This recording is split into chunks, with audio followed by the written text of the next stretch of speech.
ഹരിതം T V ചാനലിലേക്ക് എല്ലാ പ്രേക്ഷകർക്കും സ്വാഗതം. ഇന്ന് വിചിന്തനം ചെയ്യുന്നത് 2026 ആഗസ്റ്റ് മാസ ഫലമാണ്. ആഗസ്റ്റ് മാസത്തിൽ മേടം രാശിക്കാരായിരിക്കുന്ന അശ്വതി, ഭരണി, കാർത്തികയുടെ ആദ്യത്തെ പാദമടങ്ങുന്ന നക്ഷത്രം. ഈ നക്ഷത്രക്കാർക്ക് വന്നു ചേരാവുന്ന സൗഭാഗ്യങ്ങളെക്കുറിച്ചും നേട്ടങ്ങളെക്കുറിച്ചും ധന ആഗമനത്തെക്കുറിച്ചും അങ്ങനെ നിരവധി കാര്യങ്ങളാണ് വിചിന്തനം ചെയ്യുന്നത്. പ്രധാനമായിട്ട് ഗ്രഹങ്ങളുടെ സ്ഥിതി അനുസരിച്ച് നോക്കുമ്പോൾ രാശിയുടെ അധിപനായിരിക്കുന്ന ചൊവ്വ ധൈര്യത്തിൻ്റെയും വീര്യത്തിൻ്റെയും ഭാവത്തിലേക്ക് മാറിയിരിക്കുന്നു. അത് വളരെ നല്ലതാണ്, പല കാര്യങ്ങൾക്കും നല്ലതാണ്.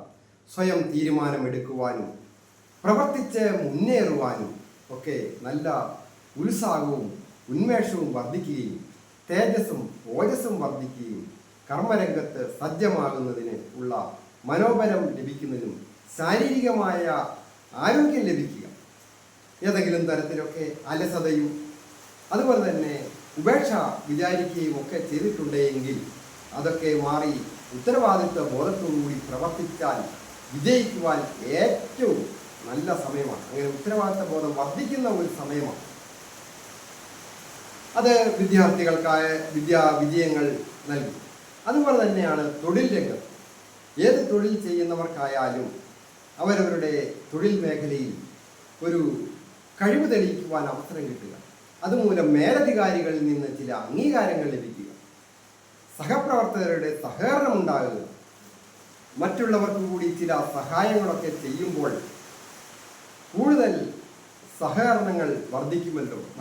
സമൂഹത്തിൽ നിന്നായാലും കുടുംബത്തിൽ നിന്നായാലും അതുപോലെ തന്നെ പ്രവർത്തന രംഗങ്ങൾ ഏതുമാകട്ടെ, സ്വന്തമായ ചെറിയ ചെറിയ കച്ചവടങ്ങൾ ചെയ്യുന്നവരായാലും വൻകിട ബിസിനസ്സുകൾ ചെയ്യുന്നവർ, എക്സ്പോർട്ടിങ് ഇമ്പോർട്ടിങ് പോലെയുള്ള കാര്യങ്ങളും മറ്റ് വലിയ രീതിയിലുള്ള ഡിസ്ട്രിബ്യൂട്ടേഴ്സ്, ഡീലേഴ്സ് ആൻഡ് ഡിസ്ട്രിബ്യൂട്ടേഴ്സ് അങ്ങനെ പോകുന്നു.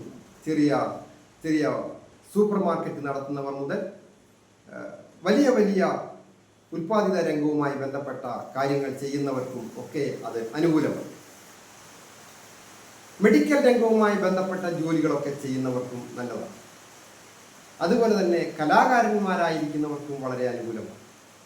പൊതുവെ പറഞ്ഞാൽ ഏത് തൊഴിലുകൾ ചെയ്യുന്നവർക്കായാലും ഗവൺമെൻറ് ജോലിക്കാർക്കോ മറ്റു വാഹന സംബന്ധമായ ജോലികൾ ചെയ്യുന്നവർക്കും ഒക്കെ അനുകൂലമായിരിക്കുന്ന സമയം. വിദ്യാർത്ഥികൾക്ക് വിജയങ്ങൾ വന്നു ചേരും.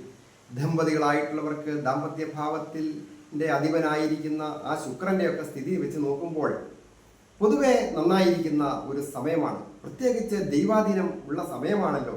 സർവേശ്വരകാരകനായിരിക്കുന്ന വ്യാഴം ഈ മേടം രാശിക്കാർക്ക് സുഖസ്ഥാനമായ 4ാമിടത്ത് സ്ഥിതി ചെയ്യുമ്പോൾ ദാമ്പത്യ ജീവിതത്തിലും കുടുംബജീവിതത്തിലും ഉത്തമ ഗൃഹം, ഉത്തമ വാഹന സംബന്ധമായിട്ട് ഗൃഹസംബന്ധമായിട്ടും ഒക്കെ വളരെ നല്ലതാണ്. അതിൻ്റെ അവാന്തര വിഭാഗങ്ങൾ, നിർമ്മാണ പ്രവർത്തനങ്ങളും ഒക്കെ ആയിട്ട് ജോലി ചെയ്യുന്ന ജോലിക്കാർക്കും ഒക്കെ അനുകൂലമാണ്. വിദേശത്തായിരിക്കുന്നവർക്കും പൊതുവെ അനുകൂലമായിരിക്കുന്ന സമയം. വിദേശത്ത് പോകണമെന്ന് ആഗ്രഹിക്കുന്നവർക്കും വളരെ നല്ലത്. കൃഷികാര്യങ്ങളിൽ ഏർപ്പെട്ടിരിക്കുന്നവർക്കും ഒക്കെ വളരെ നല്ലതാണ്. പിണങ്ങി നിൽക്കുന്ന ദമ്പതികളായിട്ടുള്ളവർക്ക് ഒരുമിച്ച് കൂടുന്നതിനും സന്തോഷകരമായ കുടുംബജീവിതം നയിക്കുവാനൊക്കെ സാധിക്കും. അധ്യാപകരായിരിക്കുന്നവർക്കും പുരോഗതികളൊക്കെ വന്നു ചേരുവാൻ യോഗമുണ്ട്. ഏറ്റവും പ്രധാനമായിട്ട് വളരെ ക്ഷമയും വിട്ടുവീഴ്ചയും ആവശ്യമാണ്. അധിക സാഹസികമായ കാര്യങ്ങൾക്ക് ഏർപ്പെടുവാൻ പാടില്ല. അതായത് ധൈര്യത്തിൻ്റെയും വീര്യത്തിൻ്റെയും ഭാവത്തിൽ ചൊവ്വ സ്ഥിതി ചെയ്യും. അത് വാഹനമൊക്കെ കൈകാര്യം ചെയ്യുന്നവർ സാഹസികമായ രീതിയിൽ കൈകാര്യം ചെയ്യാൻ പാടില്ല. അസമയത്തെ യാത്രകളും ഒഴിവാക്കുക. ഞാൻ ഹരികുമാർ, ദേവി ജ്യോതിഷാലയം, കാവുംപടി, മണർകാട്, കോട്ടയം. ഈ ചാനൽ പേരും നക്ഷത്രവും ചേർത്ത് കമൻറ്റ് ചെയ്യുകയും സബ്സ്ക്രൈബ് ചെയ്യുന്നവർക്കും വേണ്ടി പ്രത്യേകം പ്രാർത്ഥിക്കുന്നതാണ്. കൂടാതെ വ്യക്തിപരമായ കാര്യങ്ങൾ അറിയുവാൻ നേരിട്ട് ഫോൺ വിളിച്ച് ചോദിക്കുന്നതിനും നേരിട്ട് വന്ന് ജാതകം നോക്കുന്നതിനോ കവടി നോക്കുന്നതിനോ ഒക്കെ അവസരമുണ്ട്. എല്ലാവർക്കും നന്മ വരുവാനായിട്ട് പ്രാർത്ഥിക്കുന്നു. അതുപോലെ തന്നെ ഈ ചാനൽ ഫോളോ ചെയ്യുകയും സബ്സ്ക്രൈബ് ചെയ്യുകയും ഷെയർ ചെയ്യുകയും ചെയ്യണമെന്ന് കൂടി അഭ്യർത്ഥിക്കുന്നു. നിങ്ങളുടെ പ്രശ്നങ്ങൾ എന്തുമാകട്ടെ അത് കമൻറ്റ് ബോക്സിൽ രേഖപ്പെടുത്തുക. ഞാൻ നിങ്ങൾക്ക് വേണ്ടി പ്രാർത്ഥിക്കാം. പേരും നക്ഷത്രവും കൂടി ചേർക്കാൻ മറക്കരുത്. എല്ലാവർക്കും നമസ്കാരം.